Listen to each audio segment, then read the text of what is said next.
Well, it's the morning of November 5th, and Jared and I are set up since a little bit before sunrise.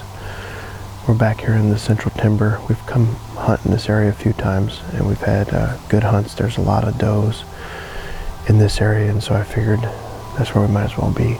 And basically the setup is there's just a bunch of ridges that all meet right here, and the deer just travel, up and down all these ridges.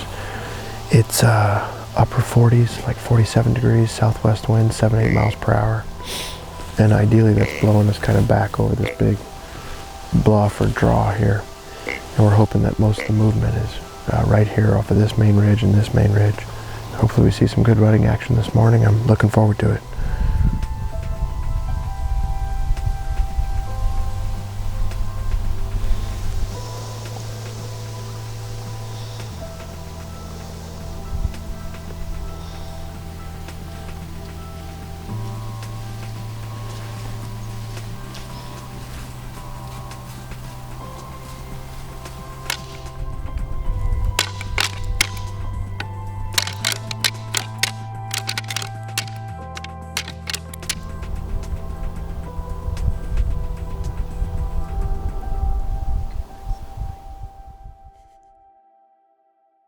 Midwest Whitetail is brought to you by Hoyt Archery, Fuse Accessories, Realtree, Muddy Outdoors, Cabela's, Rocket Broadheads, Scott Archery, Frigid Forage, Trophy Rock, Easton Arrows, RTP Outdoors, Non-Typical Wildlife Solutions, Ozonics, Wilderness Athlete, Grizzly Coolers, Redneck Hunting Blinds, and Nikon.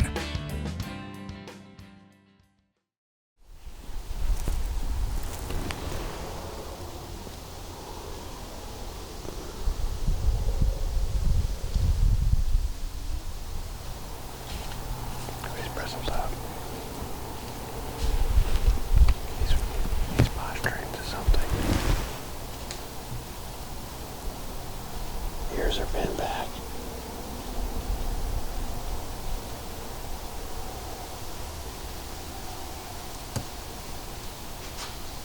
Snort wheeze. There's another one right there. Looks like short. I can't hear you. Kind of looks like short. Where is it? Just to the right of the spot.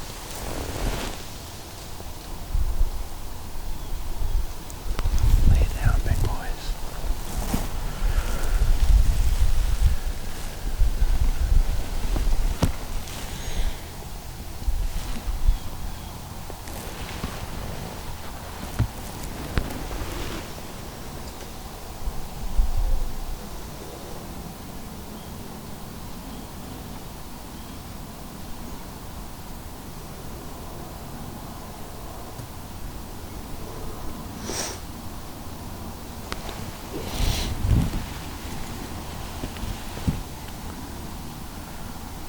If he can get up here, if he can get past us, I'll try to call him back to it.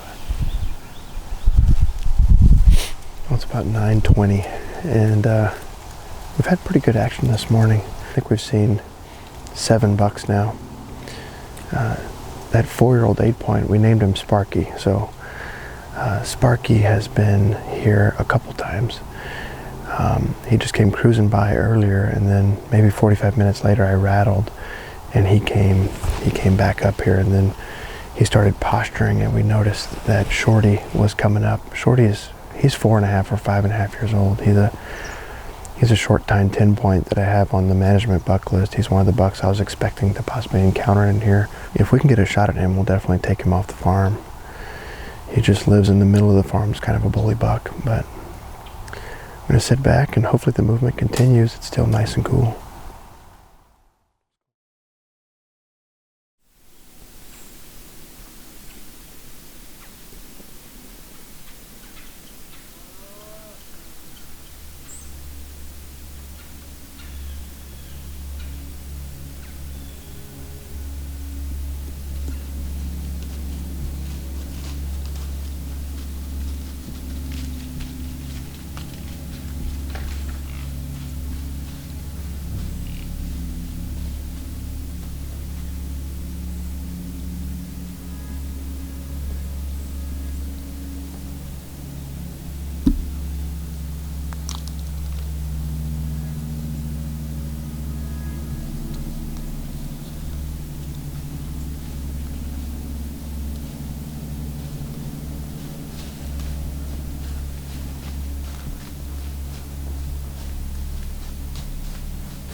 Well, that happened fast.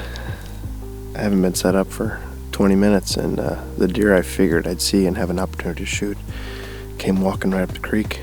He is by far the biggest homebody on the farm. I mean, he's on every single camera. Sure enough, it's barely cracking daylight, and I hear a deer walking, and he's just coming right up the creek, and he gave me a 20-yard shot. Of course, Jared and I joke we've made probably 35 or 40 hunts with each other, and it's the second hunt that we self-film, and that's when it happens. It always seems to happen that way, but I'm really happy. I saw him fall over, so he didn't make it by 75, 80 yards or so, and he crashed, and I can see him in the binos over there. So I'm pumped. I've got another tag in my pocket, so I'm not going to rush to get down. He's dead right there. I'm going to sit back and enjoy the rest of the morning and see what we see.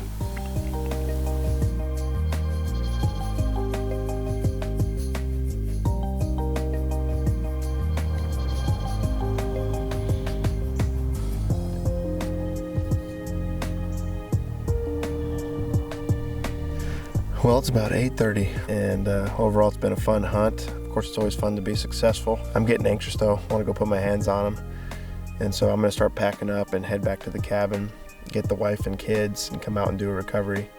It should be pretty easy. I saw him fall over. Actually, I can see him laying over there. I think the kids will enjoy that. It's not too far off the field, so it should be easy to get in here and let them follow the blood trail. All right, where are we gonna go, girls? To the woods to get the buck. To the woods. Get the buck. You're calling them in? All right, we just got back out here, got the girls. We're gonna go pick up the blood trail and see if they can find it. You guys ready? What are we gonna go do?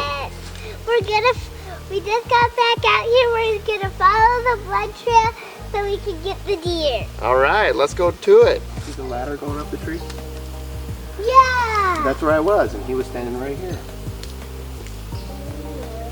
Yep, and so when I shot him, you see where I hit him, the hair? Cut the hair off. And then he ran up the hill, okay? So let's follow the blood, okay? You gotta follow it. Bloody leaf to bloody leaf, and eventually there'll be a deer at the end. Blood, blood.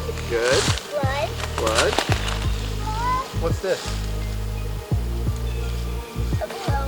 It's my arrow that I shot him with. It's down the tree. Blood. We're running back down the hill. I see blood right here, guys. All right, keep going. Blood.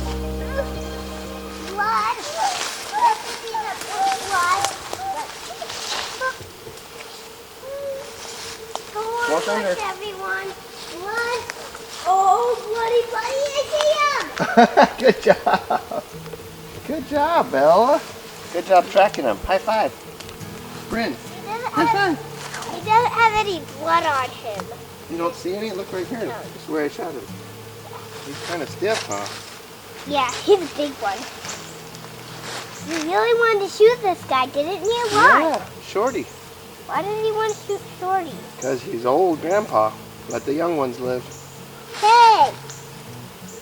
Here, let's put that back in his mouth. I want to feel his tongue. You want to feel it?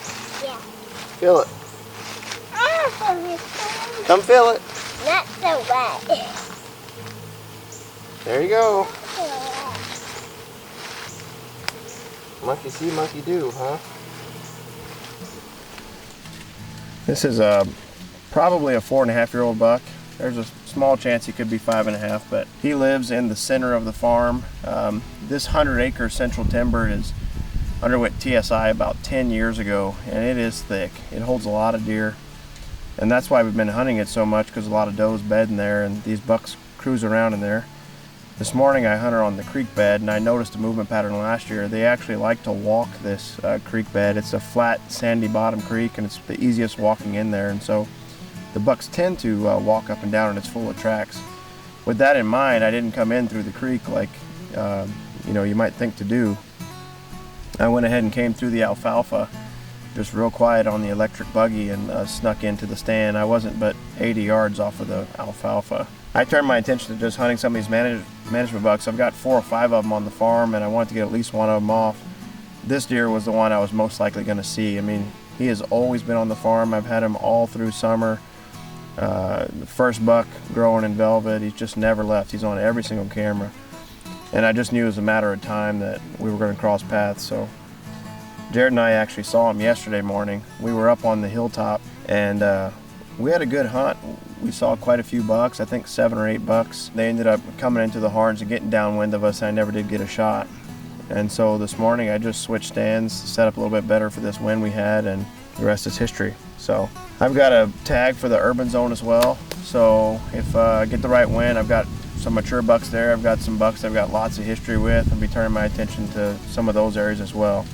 So with any luck, we'll get a few more down before the rut's over.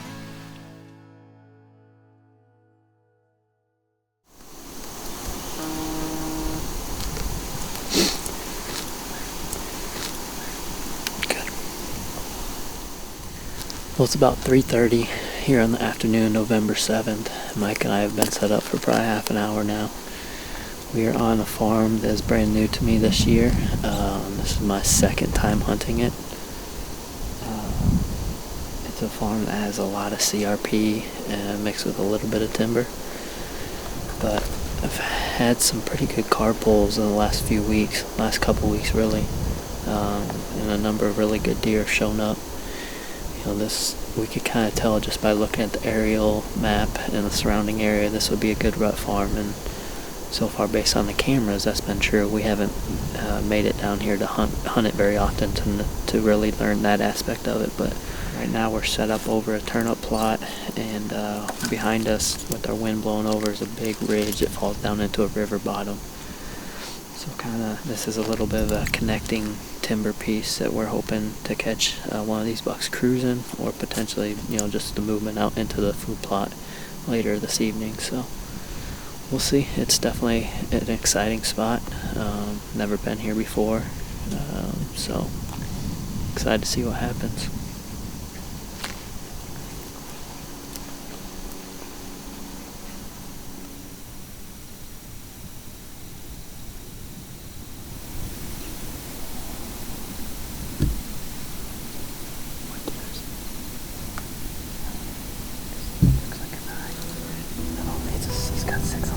Dude, that's the 6.5. Dude, that thing's outshine. Let me turn it on. I don't know where that's right now, probably. That's because it doesn't, you can't see that other deer. Yeah, you can try. Just use that dough to let the beams on that side. Okay, he heard you.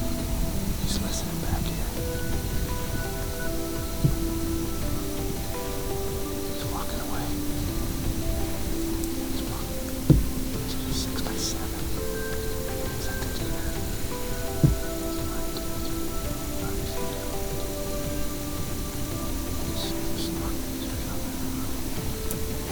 To get away from that doe, maybe she'll come over here.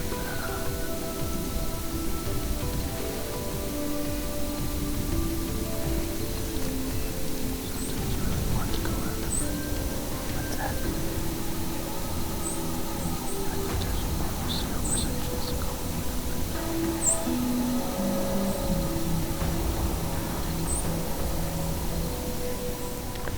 Well, it's shortly after dark here. We had to wait for a couple does to work off, so it got dark on us, but pretty awesome second sit on this farm. I mean, to see a deer like that in their second time in, it's pretty exciting. So now the game plan begins. We're going to be right back here in the morning. We're going to try to take a little bit longer way out to avoid the area that he was going. Who knows where he's at now, following that doe, but he's a heck of a deer for sure. And it's exciting to know you're going after a deer like that. It makes passing some of those other deer a lot easier. So we are going to try to pack up, sneak out of here, and make a plan for the morning.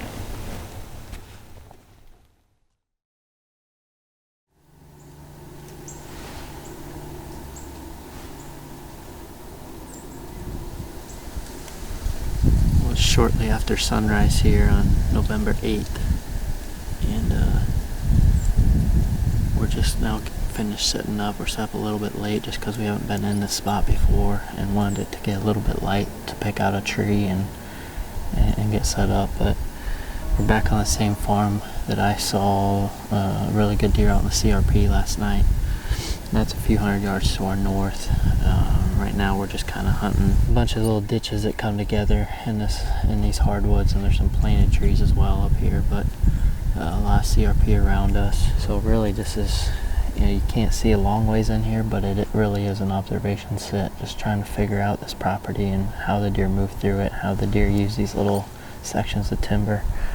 So looking forward to it. Hopefully the movement is good, and hopefully we can continue to learn this property, and we know there's a lot of good deer on it, so looking forward to a good sit.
That's better, dude. That's a big deal. I see that boxing frame. Yeah.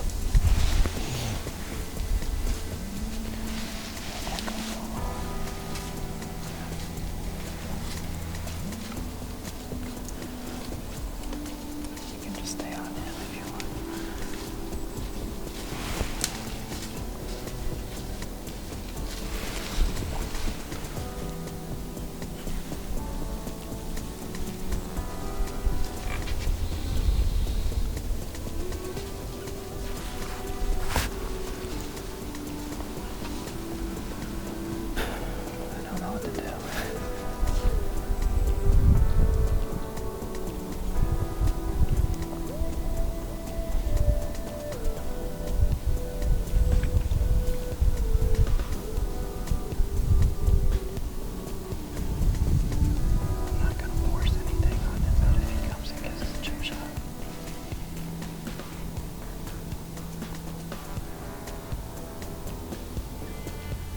Circle around this way.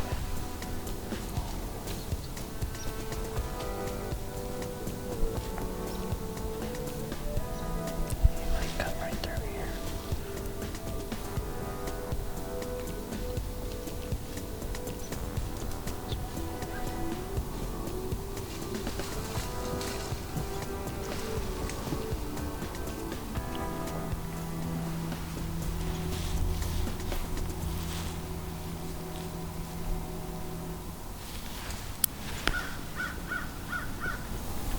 That was a pretty cool encounter.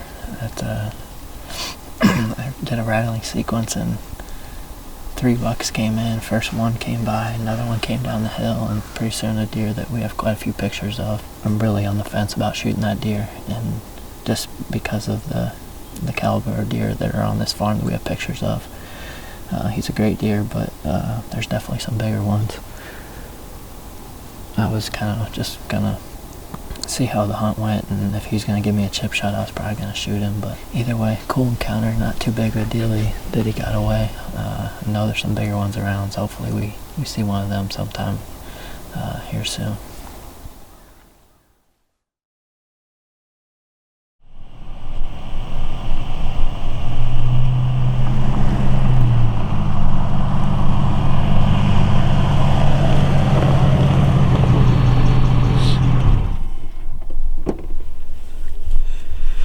Well, here we go.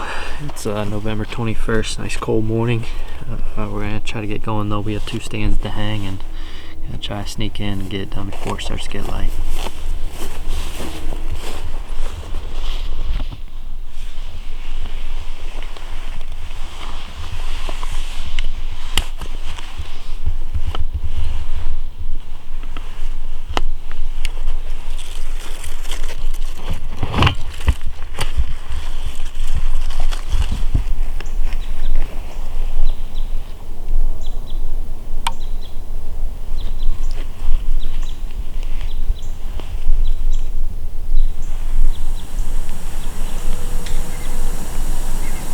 Well, the sun's just about to peek over the horizon here. Morning of November 21st.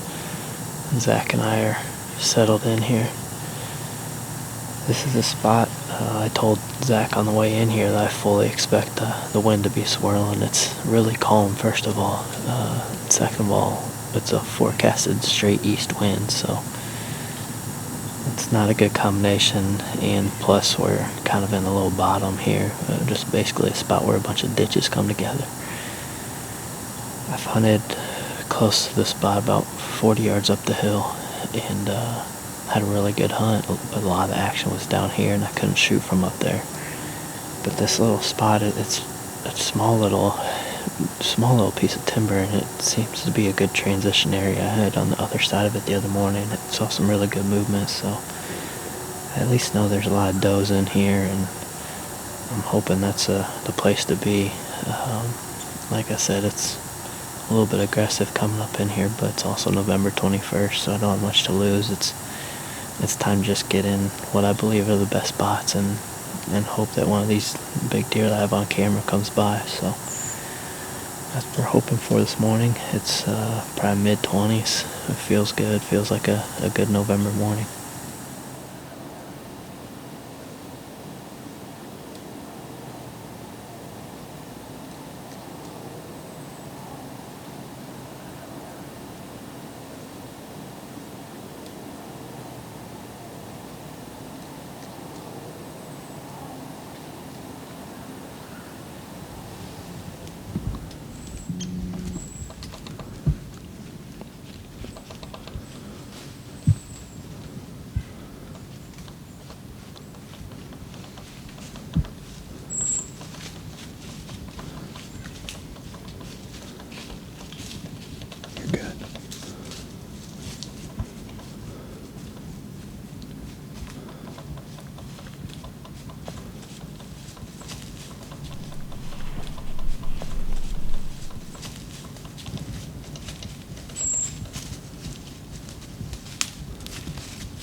just like that. I mean, the sun is just coming up. First deer we see, that's a stud of a deer. I'm not even 100% sure what deer that is. He's a stud. I thought I knew at first, but after looking at him, I'm not positive it's the deer I thought it was, but I wasn't sure we were even going to get a shot or what was going to happen. He walked right at the base of our tree, and thank God he turned when he was at probably 7 steps. Man, that happened quick for sure. That's a stud, dude. That's a stud. He just went down right there, and we just saw his head hit the ground. 40 yards away, maybe. That's it. It's over. Close. Well, we're at the base of the tree now, waiting for Josh. So I got Zach and Josh both with me now. We saw him die right over there. He's about 40 yards away. Can't wait, and still not 100% sure what deer it is, so I can't wait to go take a look at him.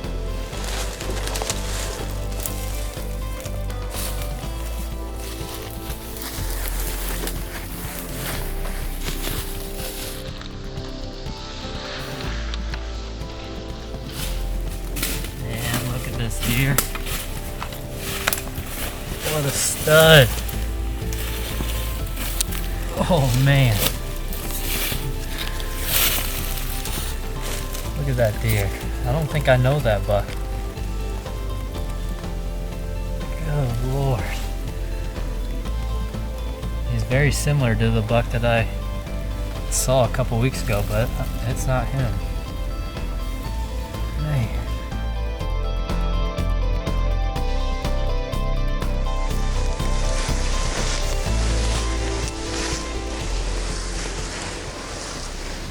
Well, we brought him down this clearing to give a little better look. Still hasn't quite hit me yet. It just happened all so fast this morning, but this is a deer that I don't know. I have some really good deer on camera on this farm, but this is one I don't know. You know, late November, this farm sets up pretty good as a rut farm, a cruising farm, and you know, it's not necessarily surprised that a random big deer showed up, but this farm is brand new to me. I probably only have 8 or 10 hunts on it this year. A number of good hunts, but it's been a lot of fun to learn. I've kind of been taking every single hunt one by one and making adjustments based on what I saw that particular hunt. And this is a classic example of that. You know, we're only 20 yards from a tree stand, but this is my 3rd hunt in this little tiny piece of timber. And each time I kind of adjusted and found the right tree this morning, it worked out. It was a quick hunt. It was fun. I mean, it was pretty nerve-wracking when he was coming in. Didn't know if I was going to get a shot or where I was going to get a shot. He just started walking right at the base of the tree. But only deer we saw this morning. Awesome hunt. It's been a long November. It's been a grind. I've seen some really good deer. I've passed a couple decent bucks, but deer this caliber is what I've been holding out for. So extremely happy with it. It was a fun hunt and looking forward to the late season.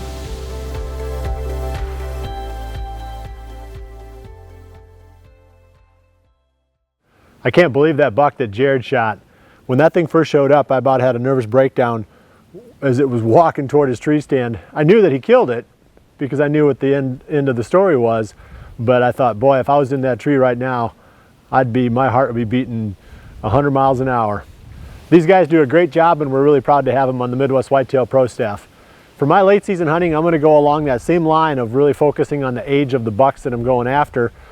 And I don't have any more deer on the farm that I'm aware of that are anywhere near as big as Lefty or Skinny, the 2 bucks that I shot earlier in the season. So I'm not really hunting antlers anymore, but I will go after a couple of bucks. One of them is a deer that I hit last year, made a bad shot on him. He got away, and he's back again this year, same area, a little bit bigger. The other one is a deer that I've called the tight rack 10, real narrow, tight rack, which gives him a lot of character. And he'd be a fun one too, just because we've had a lot of history with that deer over the years. Those 2 deer live in 2 different parts of the farm, and there's a big and beastie plot in each spot. So basically my whole late season is going to go back and forth depending on wind direction and how much hunting pressure we put on one spot or the other between those 2. So we're just going to put the whole late season together based around those 2 deer. So keep checking back. We've got a lot more exciting episodes for you. I'll keep bringing you updates on my late season progress, either through video blogs right here on the website or through more future episodes. Well, that's it for this week. Thanks for joining me. We'll see you right back here again next week for the next episode of Midwest Whitetail. And remember to always dream big.